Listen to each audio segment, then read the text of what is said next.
The night my husband brought his mistress to the grand opening of my hotel, he introduced me as the woman who used to have big ideas. He said it with a smile, a polished, charming smile, the kind he used when he wanted a room to laugh with him. We were standing beneath a restored glass ceiling in the lobby of the Marlowe House, surrounded by investors, journalists, city officials, and people who had spent years telling me the building could never be saved. My husband Daniel had one hand at the waist of a woman named Vanessa Cole. She wore an ivory dress and a diamond bracelet I recognized because Daniel had once shown me the receipt and claimed it was a corporate gift for a client. Vanessa looked at me with polite curiosity. "So you're Daniel's wife," she said. For a moment I could not speak. Not because I did not know about her. I had known for 6 weeks. Not because I was surprised Daniel had brought her. I had expected arrogance. But because he had brought his mistress into the one place he believed proved I had failed. He thought I was there as a guest. He had no idea every polished floor beneath his shoes, every restored balcony above his head, every member of staff moving through that room had answered to me for 4 years. Daniel glanced around the lobby and laughed. "Evelyn used to sketch hotels on napkins," he told Vanessa. Before life became more practical. The microphone on the stage came alive. My general manager, Adrian Shaw, stepped beneath the lights. "Ladies and gentlemen," he said before we officially opened the Marlowe House, "I would like to introduce the woman who saved it." Daniel was still smiling. Then Adrian spoke my name. "Please welcome our founder and sole owner, Evelyn Hart." The room turned toward me. Daniel's smile vanished. Vanessa's hand fell from his arm. And as I walked toward the stage, I realized I had spent years waiting for my husband to believe in me. I no longer needed him to. My name is Evelyn Hart. I was 39 years old when the life I had built in secret became impossible for my husband to dismiss. The Marlowe House had belonged to my grandmother. Long before it became a hotel, it was a boarding house near the river in Savannah, Georgia. My grandmother Beatrice inherited it from her parents and turned it into a small inn after my grandfather died. It was never luxurious. The pipes rattled. The wallpaper peeled during humid summers. The elevator worked only when it felt respected. But people came back, not because the beds were perfect, because my grandmother remembered names. She knew which traveling salesman called home every Wednesday. She knew which widow preferred tea before sunrise. She kept a small jar of dog biscuits behind the desk, even though pets were technically forbidden. When I was 12, she let me fold towels in the laundry room. When I was 16, I worked breakfast. When I was 19, I told her I wanted to study hospitality design. She took my hands and said, "Remember this, Evie. Luxury is not marble. Luxury is the feeling that someone noticed you arrived." I built my life around that sentence. Daniel built his around appearances. When we met, he was ambitious, funny, and fascinated by every plan I described. He said my ideas made ordinary spaces feel alive. He drove 3 hours to see my first hotel renovation project. He brought coffee to job sites. He told everyone I was the most determined person he knew. We married when I was 28. For the first 3 years, I believed we were partners. Then his career in commercial development began to rise. He learned to talk about property in terms of leverage, prestige, and access. He stopped asking what I wanted to build. He began telling me what was realistic. When our son Oliver was born, Daniel's view of me narrowed completely. He loved our son, but he also began acting as if motherhood had closed a door behind me. "You don't need to keep chasing projects," he told me when Oliver was 6 months old. "I make enough. I want to work. You want to prove something. I want to use the part of myself that existed before diapers." He laughed. "Why are you making motherhood sound like a prison?" I learned quickly that any sentence about my own ambition became an accusation against him. So I adapted. I freelanced from home. I designed small inns, restaurants, and historic renovations while Oliver slept. Daniel called it keeping busy. When clients praised me, he said, "Evelyn has a good eye. Not expertise. Not a business. A good eye." Then my grandmother died. She left the Marlowe house to me. By then, the inn had been closed for 7 years. A hurricane had damaged the roof. Mold covered the upper floors. The city had issued multiple safety violations. Several relatives wanted me to sell the land to a condominium developer. The offer was generous. Daniel wanted the sale more than anyone. "That building is a liability," he said. "Take the money and be grateful." I stood in the abandoned lobby with rainwater dripping through the ceiling and saw something else. The curved staircase could be restored. The original tile remained under layers of cheap vinyl. The courtyard still held the magnolia tree my grandmother planted. I could hear her voice. "Luxury is the feeling that someone noticed you arrived." "I'm going to rebuild it," I said. Daniel stared at me. "With what money?" "I'll find funding." "You have a child?" "I also have a profession." He folded his arms. "Evelyn, be serious." "I am serious." That was the moment his expression changed. Not anger. Contempt. "You belong in the home right now," he said. "Not pretending you're some hotel magnate." The sentence stayed with me. For years afterward, whenever I felt tired or afraid, I heard it again. Not pretending. I did not argue. I went home and opened a new notebook. On the first page I wrote, "Marlowe House Restoration Plan." The first bank rejected me after 12 minutes. The second listened politely, then suggested I sell. The third asked whether Daniel would co-sign. When I said no, the loan officer smiled and told me historic properties were emotionally complicated investments. I left the bank, sat in my car, and cried with my forehead against the steering wheel. Then I called an attorney. Her name was Lillian Brooks. She helped me place the Marlowe house into a separate family trust. That protected the property from Daniel's debts, business decisions, and future claims. I did not tell him every detail. Not because I intended deception. Because every time I spoke about the project, he mocked it. I stopped bringing my dreams into rooms where they were treated as entertainment. I found 3 private investors. One was a retired chef who had stayed at the inn as a child. One was a local physician who believed the neighborhood needed preservation, not another tower. The third was a small hospitality fund, led by a woman named Priya Nair. Priya reviewed my proposal for nearly 3 hours. At the end, she said, "The numbers are tight. I know. The building may reveal additional damage. I know. You are asking people to trust you with a very difficult asset." "Yes." She closed the folder. "Good. You understand the risk. That makes me more willing to invest." She became the first person in years to treat my caution as competence rather than fear. Construction began the following spring. For the next 4 years, I lived 2 lives. In one life, I was Daniel's wife.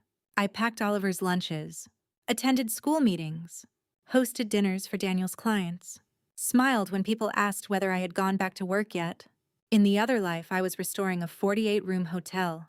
I negotiated contracts, reviewed structural reports, argued over plumbing routes, approved fabrics, fired a contractor who tried to substitute cheaper materials, hired Adrian Shaw as general manager. Adrian had spent 20 years in luxury hospitality and had no patience for vanity. At our first meeting, he asked, "What kind of hotel are you building?" "One where the housekeeper matters as much as the concierge." He watched me for a moment. "Most owners say that. I want staff meals served before guest service begins. I want paid training. I want maintenance workers included in planning. And I want every manager to spend 1 shift per quarter doing an entry-level role." Adrian smiled. "Now I believe you." We built the culture before we finished the walls. Housekeepers tested room layouts. Bell's staff reviewed luggage routes. A night auditor pointed out that the lobby lighting created glare on the security screens. A maintenance technician named Luis redesigned the service corridors and saved us nearly $80,000. Every time someone tried to praise me alone, I repeated the names of the people who had solved the real problems. That was not humility. It was accuracy. Daniel knew I was working on the old inn. He did not know the scale. He assumed the project survived through sentimental grants and small renovations. When I told him I had investor meetings, he called them "your little restoration circles." When I stayed late reviewing construction, he said, "Don't neglect your actual life." One evening, I came home after a 14-hour site day. Daniel was drinking whiskey in the kitchen. Oliver had to eat pizza, he said. He is 11. He knows how to make a sandwich. That is not the point. What is the point? The point is, you are acting like this hobby is a corporation. It is a company. He laughed. Evelyn, your place is not at a construction site ordering men around. Where is my place? He pointed toward the stove. You know exactly where. I looked at him for a long time. Then I placed my keys on the counter and said, "One day you will be embarrassed you said that." He shrugged. I doubt it. That was 3 years before the grand opening. The deepest hardship came during the second year. I became pregnant unexpectedly. Daniel reacted with visible relief. Maybe this will finally slow you down, he said. I should have understood then how completely he had stopped seeing me. At 27 weeks, I developed severe complications. My blood pressure rose dangerously. The doctors ordered strict bed rest. For nearly 2 months, I managed the project from a hospital room and later, from a bed at home.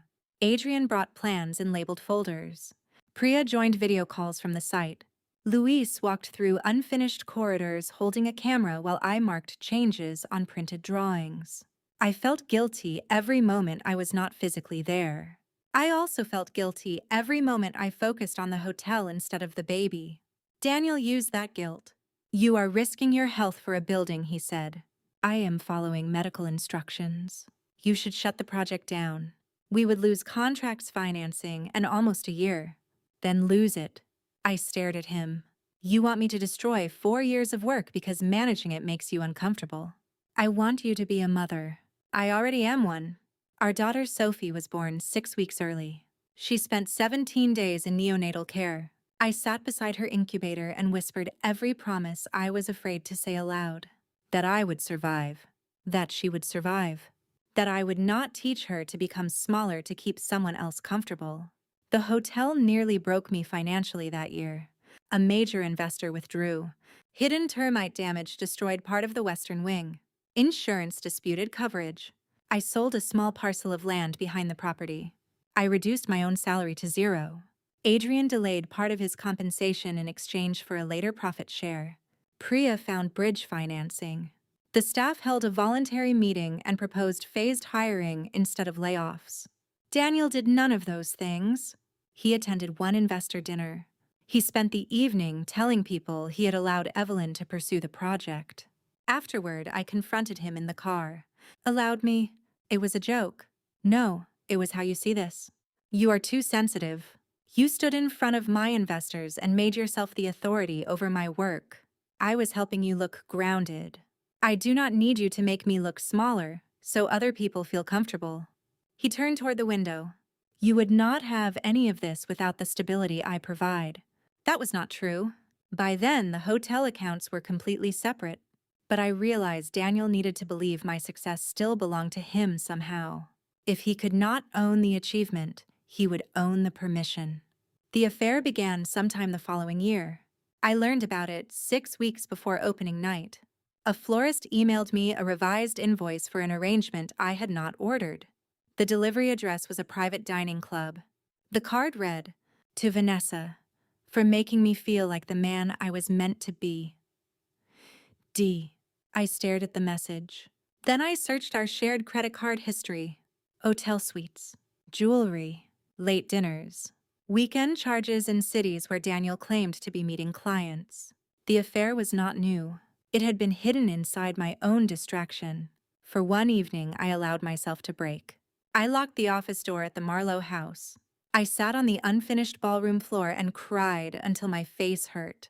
Not only because he loved someone else, because I had spent years believing his distance was the price of my ambition.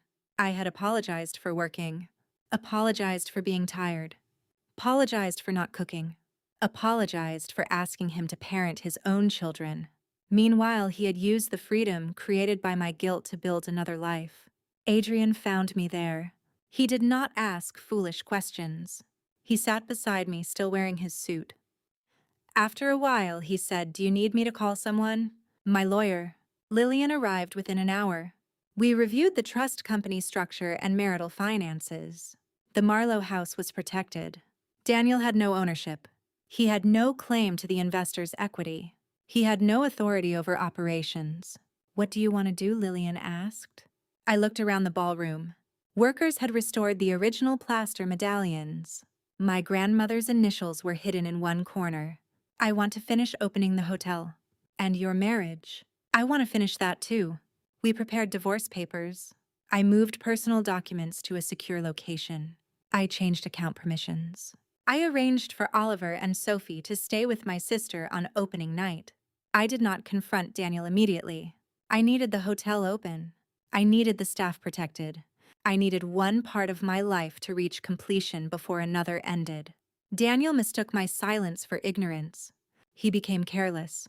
He mentioned Vanessa more often, presenting her as the daughter of a major investor.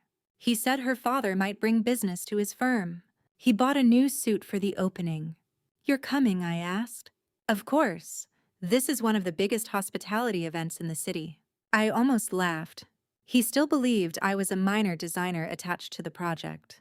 "I received 2 invitations," he said. "Vanessa may join us. It would be good networking. Bring whoever you think represents you best." He smiled. "Finally, you're being practical." Opening night arrived in October. The Marlowe house glowed beneath warm lights. The Magnolia courtyard was filled with candles. The restored lobby ceiling reflected the chandeliers like water.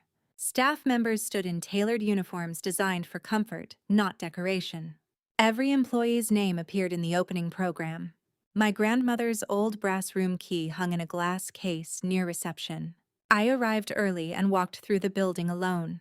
In the kitchen, Chef Mateo was checking sauces. In housekeeping, Rosa was adjusting carts. Louise stood beside the restored elevator, pretending not to be emotional. Adrian found me near the staircase. "You ready?" "Number. Good." People who are too ready usually have not understood the moment. Guests began to arrive. Reporters, investors, preservation officials, hospitality executives. Then Daniel entered with Vanessa. He wore the dark suit I had once told him made him look trustworthy. Vanessa wore ivory. They were standing too close. Daniel saw me near the desk and lifted a hand. "There she is." He brought Vanessa over. "Evelyn, this is Vanessa Cole. Her father is considering a major development partnership." Vanessa smiled. "Daniel has told me so much." "I am sure he has." She glanced around. "This place is extraordinary. Were you involved in the interiors?" Daniel answered for me. "Evelyn has always enjoyed decorating." I felt something inside me become perfectly calm. "Among other things," I said. Daniel laughed. "She used to sketch hotels on napkins before life became more practical." Vanessa looked amused. "So you're Daniel's wife?" "Yes." There was no reason to humiliate her publicly. I did not know what Daniel had told her. Perhaps she knew he was married. Perhaps she believed we were separated. The truth would reveal itself without my cruelty. Adrian stepped onto the stage. The room quieted. He thanked the preservation team, the staff, the investors. Then he said, "This building survived because one woman refused to confuse doubt with truth." Daniel turned toward the stage. 4 years ago, Adrian continued, the Marlowe house was considered beyond saving. Banks refused it. Developers wanted the land. Contractors advised demolition.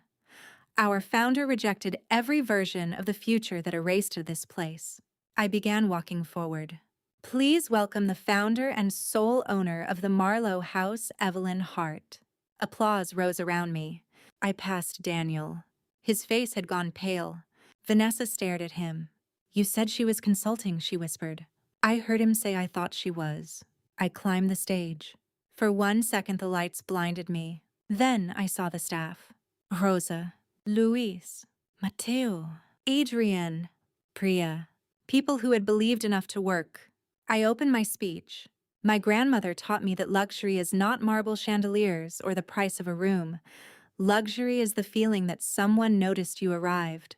The room became still. This hotel was rebuilt by people whose work is often invisible. Housekeepers who tested every room. Maintenance teams who protected its history. Kitchen workers who arrived before dawn. Investors who understood that preservation requires patience. managers who listened before they instructed. I thanked them by name. Then I paused. For a long time, I believed success would finally persuade the people closest to me that I was capable. Daniel lowered his eyes. I thought if I worked harder, explained more clearly, sacrificed more quietly, someone who doubted me would eventually become proud. The room was silent enough to hear a glass touch a tray. But success did not teach me who I was. It revealed who I had been all along. My voice trembled. I let it. Sometimes the person who loves you does not recognize your strength because your strength threatens the role they assigned you.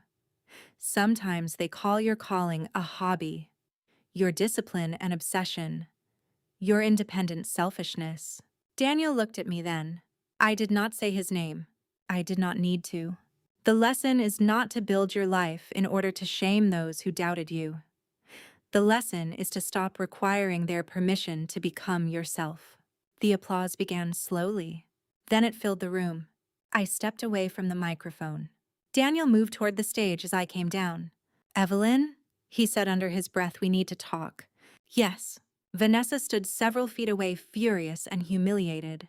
Her father, Richard Cole, had just entered the conversation with two of Daniel's business associates.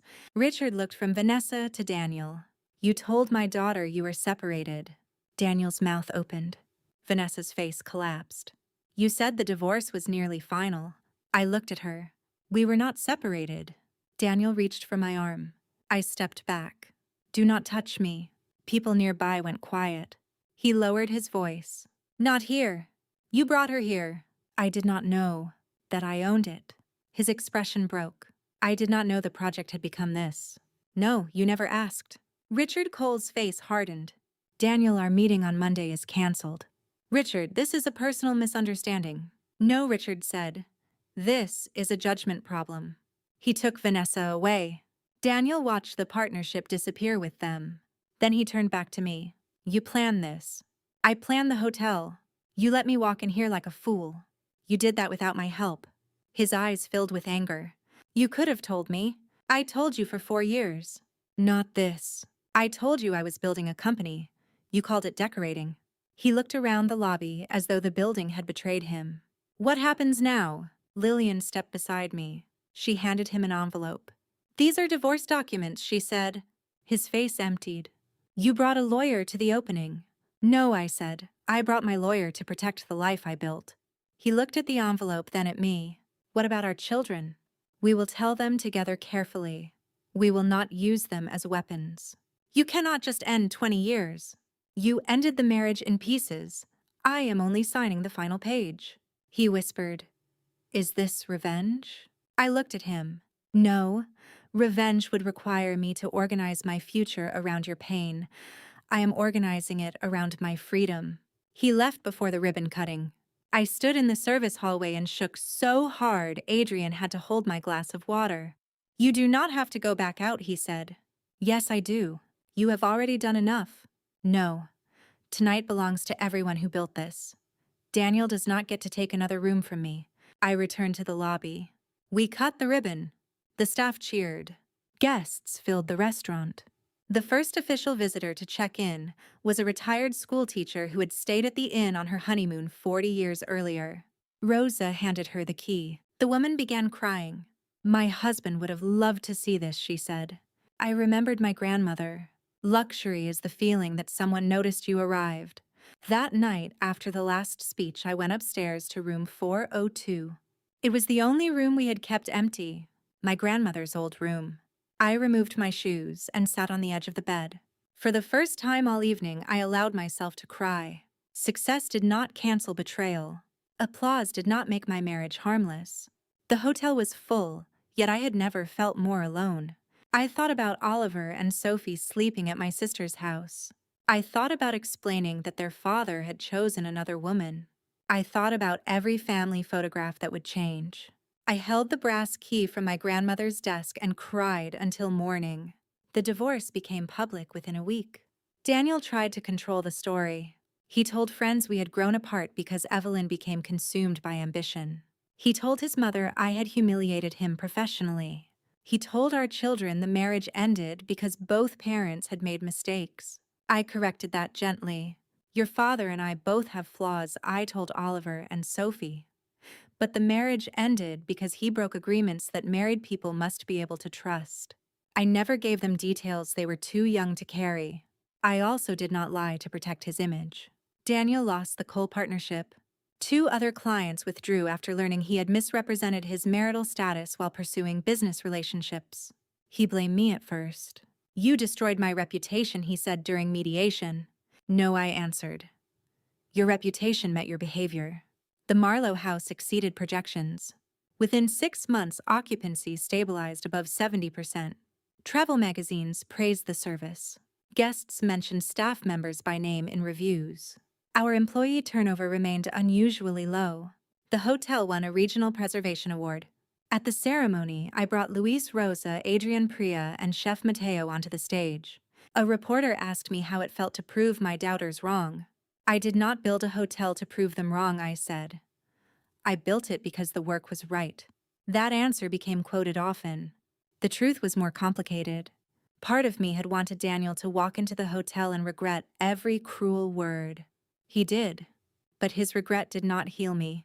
That surprised me. For years, I imagined vindication would feel like warmth. Instead, it felt like an empty chair where trust had once been. Healing came elsewhere. It came when Sophie visited the hotel kitchen and asked Chef Mateo whether girls could run hotels. He pointed toward me and said, "You are asking while standing inside your answer." It came when Oliver spent a weekend shadowing Luis and learned to repair a door hinge. It came when Rosa bought her first home using the employee profit-sharing bonus. It came when Adrian left a note on my desk. You built a place where people are seen. Daniel began changing slowly after the divorce. Not dramatically. Not in a way that erased harm. He stopped using the children to carry messages. He arrived on time for visits. He began therapy. He apologized to Oliver after missing a school event. One evening, nearly 2 years after opening, he asked to meet in the hotel courtyard. I agreed because the children were older and we needed a more peaceful co-parenting relationship. He looked different, less polished, more tired. I owe you an apology, he said. You have apologized before. I know, I used to apologize because I wanted relief. I waited. I did not believe you could build this because if you could, then I had to admit I had been benefiting from keeping you small. The honesty hurt, but it was clean. I told myself I was practical, he continued. I was afraid. Every time you became more capable, I felt less important. That was never something I could fix for you. I know. He looked toward the lobby. I lost the only person who believed in me before I had anything. You did. His eyes filled. I am not asking you to forgive me. Good. He almost smiled. I want to become someone the children can respect. That is between you and your choices. He nodded. Before leaving, he said, "The hotel is extraordinary." For years, I had wanted those words. When they finally came, they did not change me. That was freedom. The 3rd anniversary of the Marlowe house arrived quietly. We had expanded the Courtyard Cafe. We offered scholarships for hospitality students. We created a child care support fund for employees working late shifts. At the anniversary dinner, Sophie sat beside me. She was 9. She watched the staff moving through the room and said, "Mom, are all these people working for you?" I thought about the question. "No," I said. "They work with me." She nodded seriously. "Daddy used to say this was your little hotel." I felt a brief sting. "What do you think?" She looked around. I think he did not understand little. I laughed so suddenly I nearly spilled my drink. That evening, I walked through the hotel after midnight. The lobby was quiet. A night clerk helped an elderly guest find tea. A housekeeper placed an extra blanket outside a door before anyone asked. The brass key from my grandmother's desk remained behind glass. I stood beneath the restored ceiling and thought about the woman I had been 4 years earlier. Rejected by 3 banks, mocked by her husband, pregnant and afraid, working from a hospital bed, crying on a ballroom floor. She had not known whether the hotel would succeed, but she had continued, not because she was fearless, because fear had stopped being a reason to abandon herself. People often ask whether the grand opening was the moment I won. It was not. Winning was not Daniel's pale face, not Vanessa walking away, not investors applauding. The real victory happened long before anyone saw it. It happened each time I returned to the site after being dismissed. Each time I read another rejection and made another call. Each time I chose the project without asking whether Daniel approved. Each time I refused to let motherhood erase my ambition. Each time I treated a housekeeper's opinion as expertise. Each time I built a business based on dignity rather than ego. Opening night was only the night the world finally saw what had already become true. I was not pretending. I was not playing. I was not waiting in the kitchen for permission to enter the room. I owned the room. More importantly, I knew what ownership meant. It did not mean standing above everyone. It meant being responsible for how people felt beneath your roof. My grandmother was right. Luxury was never marble. It was the night clerk remembering a guest's tea, the housekeeper being thanked by name, the employee who could call in sick without fearing hunger, the child who watched her mother work and learned that love did not require surrender. I forgave Daniel eventually, not because he deserved access to my life again. He did not. I forgave him because I refused to continue carrying his limitations as evidence against myself. Forgiveness did not restore the marriage. It restored my energy. It returned yesterday to yesterday. The Marlowe house still stands near the river. The magnolia tree blooms every spring. The elevator still occasionally behaves like it has opinions. Guests arrive beneath the glass ceiling and stop to look up. Sometimes I stand near reception without introducing myself. I watch them notice the old tile, the staircase, the brass key, the people who welcome them. And every time the doors open, I remember the woman my husband introduced as someone who used to have big ideas. He was wrong about one thing. I never stopped having them. I only stopped sharing them with people committed to making them small. There was one final test I did not expect. 6 months after the opening, a hospitality conference invited me to speak on women in ownership. Daniel's former firm was one of the sponsors. For days, I considered declining, not because I feared him, because I feared becoming a story people consumed for entertainment. The betrayed wife, the secret owner, the public reversal. Those phrases were easy to print. The truth was slower. The truth was years of invoices, sleepless nights, medical fear, difficult meetings, and choices made when no one was applauding. Priya told me, "You do not owe anyone your pain as a performance." She was right. So when I accepted, I changed the subject of my speech. I did not speak about betrayal. I spoke about invisible authority, about women who perform executive work while being introduced as helpers, about founders whose labor is called passion, while men doing the same work are called strategic, about the difference between being supported and being tolerated. At the end, a young woman waited near the stage. She worked at a small coastal motel owned by her family. "My father says I am too emotional to run it," she said. "But I do all the bookings, payroll complaints, and vendor contracts." "What does he do?" "He tells people he owns it." I understood immediately. Document everything I told her. Not because your work needs proof to be real, because sometimes records are the bridge between what you know and what others are forced to acknowledge. A year later, she emailed me. She had become a partner, not because her father suddenly became generous, because she presented 5 years of data revenue growth, customer retention, and labor no one had counted. That message mattered to me almost as much as an award. The Marlowe house had begun as a building I wanted to save. It became evidence that restoration can move in both directions. I restored the hotel. The hotel restored my sense of scale. Daniel had spent years making my ambitions sound excessive. The Marlowe house taught me they had never been too large. I had simply been sharing them with someone whose imagination was too small to hold them. On the 4th anniversary, we hung a small brass plaque near the employee entrance. It did not carry my name. It carried my grandmother's words. "Luxury is the feeling that someone noticed you arrived."